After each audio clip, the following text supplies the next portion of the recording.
В истории вайнахов, как и в истории любого другого народа, есть много белых пятен, подобно выцветшим чернилам на старинном пергаменте.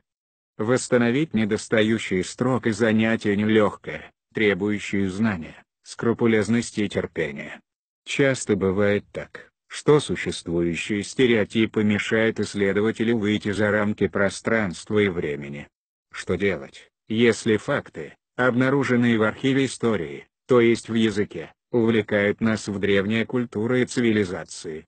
Остается одно, используя научный метод сравнительного языка знания, постараться из существующих фактов воссоздать некогда существовавшую картину бытия. Так поступим и мы, оставим в стороне стереотипы об исключительно северокавказском генезе вайнахского языка, и переместимся в Древний Египет, в эпоху фараонов, мумий и саркофагов.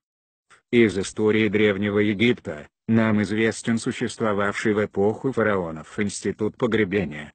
Роскошные царские погребальные камеры, обделанные золотом саркофаги, загадочные мумии и тайные амулеты. Вот неполный список того, чем интересуются и зачем охотятся историки и музейщики всего мира. И вновь у нас возникает вопрос, при чем здесь вайнахи? Оказывается, в нахском языке сохранился очень емкий пласт древнеегипетской культуры. Изучая историю письменности Древнего Египта, первое, что бросилось в глаза, это то, что слова из нахского языка читаются так же, как писались и читались египетские иероглифы. Снизу вверх и сверху вниз, слева направо и справа налево. Неудивительно ли? Посмотрим на эти слова. Пишем слово «лак», снизу вверх, значение этого слова вверх. Пишем слово «кал», в значении вниз. Здесь мы видим закономерный переход кахавка. Совпадение? Пишем снизу вверх слово «хял» в значении вверх. А написав это слово сверху вниз, получаем слово «лах», вниз. Опять совпадение? Третий пример.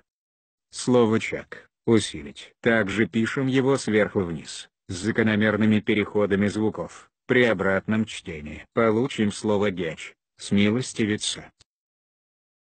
Подобный метод словообразования невозможен без определенных грамматических норм, и в данном случае, мы наблюдаем их в египетском письме. Данные нормы также невозможны без однослоговой формы архаичных слов, в изобилии представленных в кавказских языках и в частности в языке вайнахов.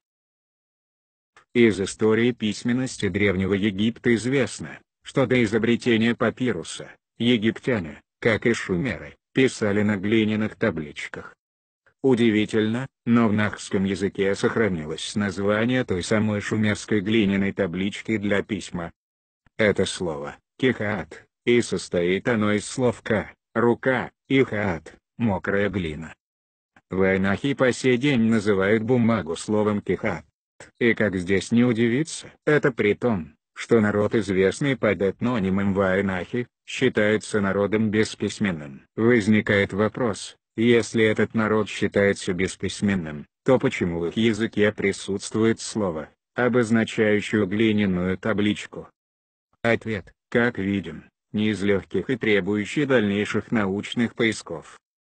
Да и у слова «папирус», выясняется, та же история, что и у слова «кихат». Как мы уже говорили, до изобретения папируса, египтяне писали на сырой глине, и как показывает этимология, слово «папирус» происходит от другого названия того же глиняного материала для письма. Папар. Это же слово мы встречаем в некоторых европейских языках, но уже не в значении сырая глина, а в значении бумага. Что это? Очередное совпадение или все-таки закономерная преемственность? Не будем пока делать никаких выводов, а посмотрим на следующее немаловажное свидетельство из исторического архива, то есть языка. У каждого народа есть свои социальные институты, основанные на культах, традициях и верованиях. Так и в Древнем Египте существовал институт погребения. Египтяне отправляли усопших в иной мир с особыми почестями, и этот процесс длился несколько недель. Известно, что прежде чем упокоить усопшего в саркофаге, тело его должно было пройти 3-4 этапа мумификации. И вот, мы попытаемся описать эти этапы, словами, сохранившимся в нахском языке. Слово «тизет» означает «панихида». Оно является производным от составных слов «тес», «пресный» и «де», «день». По закону облегченного произношения, со временем и образовалась форма «тизет». Когда человек умирал, то по тем старым, египетским похоронным традициям, соболезнующие приносили в чашах соли со словами «Туханбарам Хилда», «Деканбарам Хилда», «Далагеч Дойла», «Соли норма да будет», «Высушиванию норма да будет», «Да смилуется Бог», отдавали ее жрецу. Далее, при помощи соли тело обезвоживали и высушивали. Для этого она и была нужна. В нахском языке и сегодня тело усопшего называют словом «дак», являющегося производным от глагола «дака» — «сушить». Заметим, сегодня вайнахи не приносят на соболезнование чаши с солью, но само соболезнование называют словом «кадам», от слова «кад» — «чаша». Ответственный за мумификацию жрец в течение 3 символических дней принимал от соболезнующих соль, и приступал к процессу мумификации, длившимся около 70 дней. Под руководством жреца,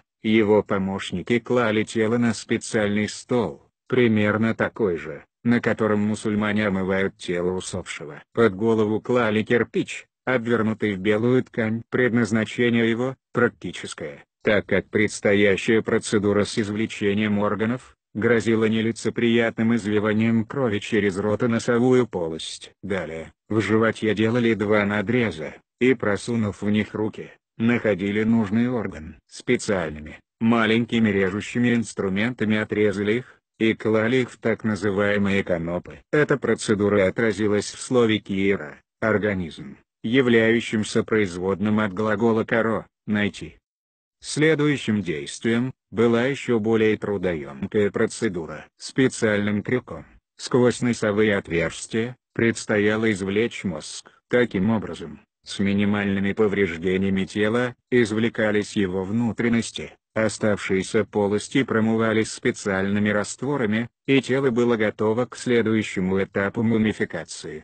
Интересно, но и эта процедура, с извлечением мозга, отразилась в языке вайнахов, и обрело несколько иной смысл. Выражение «хьяхамарачикхвили» соответствует русскому «выносить мозг», «надоедать», а дословно переводится «мозг сквозь нос прошел». Поскольку процедура с извлечением мозга была трудоемка, и жрец постоянно требовал от своего помощника тщательности в исполнении этой работы, появление данного выражения более чем объяснимо. Возможно, отсюда же и выражение «самерикхача» — «душа к носу подошла», в просторечии означающее предсмертие.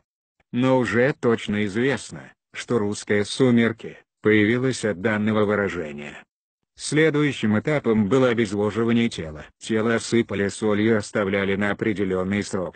После, уже обезвоженное тело обмазывали антибактериальными мазями и тщательно обматывали марлевыми повязками. В нахском языке эти повязки называются словом «марчо» — «марля», и являются производными от слов «мар» — «обнять», «обвлочь» и «чо» — «внутрь». При проведении процесса мумификации, длившегося продолжительное время, от тела исходил неприятный запах, и дабы сбить его, использовались разного рода благовония, раскуриваемые в чашах. Христианский церковный атрибут такой как «кадила» берет свое начало именно оттуда. Возможно, что это слово произошло от слова «кад» — «чаша», и возможно, как мы говорили ранее, соболезнующие приносили на панихиду не только соль, но и благовония. В христианство вошла и традиция хоронить усопшего в гробах. У мусульман, которые хоронят усопших не в гробах, вместо этого используют боковые могильные ниши, закрываемые досками. Эти доски у вайнахов называются словом «упах», и является составным от слов «у» — доска, и «пхиха» — посуда. Получается смысл — посуда из досок. Не то же ли это название гроба или саркофага? Современные вайнахи, впрочем, как и все мусульмане, не понимают обряд поливания водой могилы, сразу после ее засыпания. Понять его можно, лишь взглянув на древнеегипетский символический рисунок, на котором тело Осириса поливается водой, готовя его к воскресению. Довольно интересная, и можно сказать восхитительная мысль раскрывается в этимологии слова «ял-самане» — рай. Разделив это слово на составляющие, мы получим «ял» — благо, «сама» — проснуться, пробудиться. Слово «ял» имеет второй смысл — произрасти, и оно является составным слова «ялта» — пшеница. И изображение этой же пшеницы мы видим в рисунке с изображением воскресения Осириса. Вполне естественно, что у нас сегодня эти сведения дают не столько ответы, сколько заставляет наш разум выработать множество вопросов. Кто такие вайнахи, и почему в их языке присутствуют просто шокирующие разум сведения, когда и откуда в вайнахском этносе появилось такое разнообразие племен, и откуда идут их названия? Ответить на эти вопросы непросто. Но можно, имея в распоряжении средства, позволяющие осветить их подобающим образом.